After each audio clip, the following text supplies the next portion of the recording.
আসসালামু আলাইকুম ও রহমতুল্লাহি ওয়া কেমন আছেন আমার আদরের কলিজার টুকরা আপুরা? আল্লাহ সবাইকে ভালো সুস্থ রাখা তৌফিক দান করুন, এই দোয়া সবসময় করছি এবং আপনাদের দোয়ায় আমিও ভালো আছি আলহামদুলিল্লাহ। আল্লাহর কাছে শুকরিয়া জানাচ্ছি।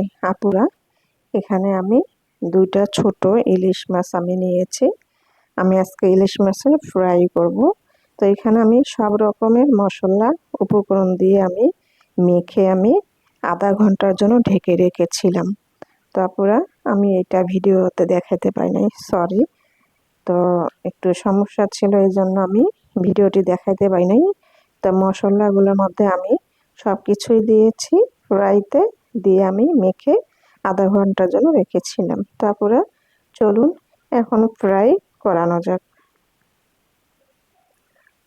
তারপরে আমি ফ্রাই প্যান চুলাতে দিয়ে দিয়েছি, আমি একটু গরম করে নিলাম। এবার আমি সরিষার তেল দিয়ে দিব।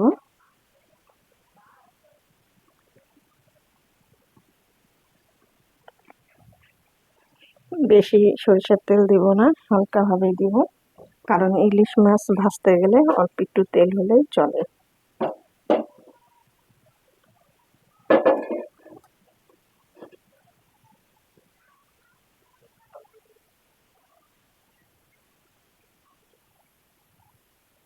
এবার আমি ইলিশ মাছ দিয়ে দিব। বিসমিল্লাহির রহমানির রহিম।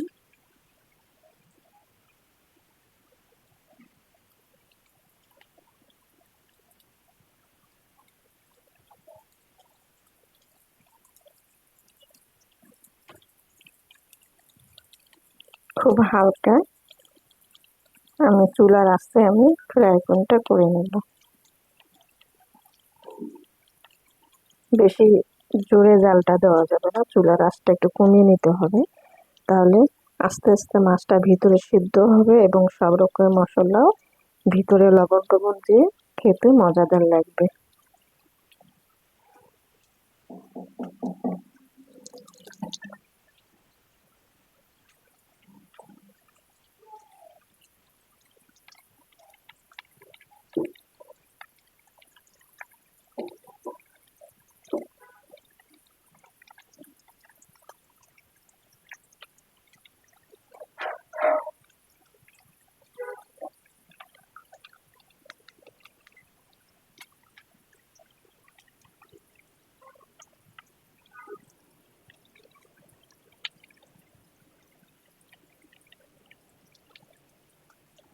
তো আপনারা ইলিশ মাছের ফ্রাই কে কে খেতে পছন্দ করেন একটু কমেন্টে জানাবেন, আর লাইক দিবেন আপুরা।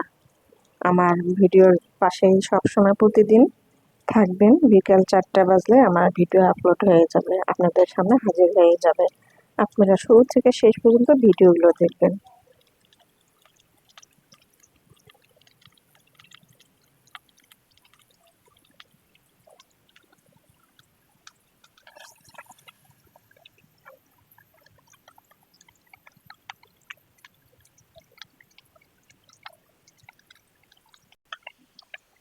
আপুরা, এবার আমি মাছটা উল্টিয়ে দিব।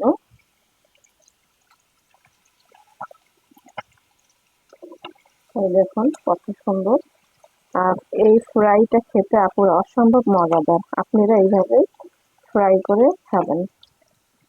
বাজারে এখন এই দানিকে ছোট ছোট ইলিশ মাছ কিনতে পাওয়া যাচ্ছে, এইভাবে কিনে আপনাদের পরিবার সহ খান আপুরা, খেয়ে দেখুন মজাদার লাগবে।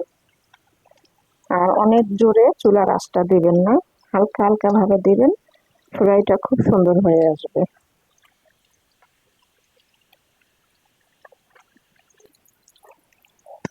আপুরা, এই দেখুন ইলিশ মাছের ফ্রাই হয়ে গেছে, আমি দুই পাশে দেখাচ্ছি। এই দেখুন হয়ে গেল। এবারে আমি নামিয়ে নেব। আপুরা, হয়ে গেল ছোট্ট ইলিশ মাছের ফ্রাই করানো। আপুরা, ভিডিওটি ভালো লেগে থাকলে অবশ্যই কমেন্টে জানাবেন, লাইক দিন, বেশি বেশি করে শেয়ার করুন। দোয়া চাই। ছোট্ট রান্নাঘর চ্যানেলটিকে সাবস্ক্রাইব করতে একদমই ভুলবেন না। যারা নতুন আপনারা দেখছেন পাশে বেল বাটনটি ক্লিক করে আমার ভিডিওর পাশেই থাকুন। সবাই ভালো থাকুন, আপনাদের পরিবার পরিজনকে নিয়ে সুস্থ রাখার তৌফিক দান করুন, এই দোয়া কামনা করে রেখে দিচ্ছি। আসসালামু আলাইকুম ওয়া রাহমাতুল্লাহি ওয়া বারাকাতুহু।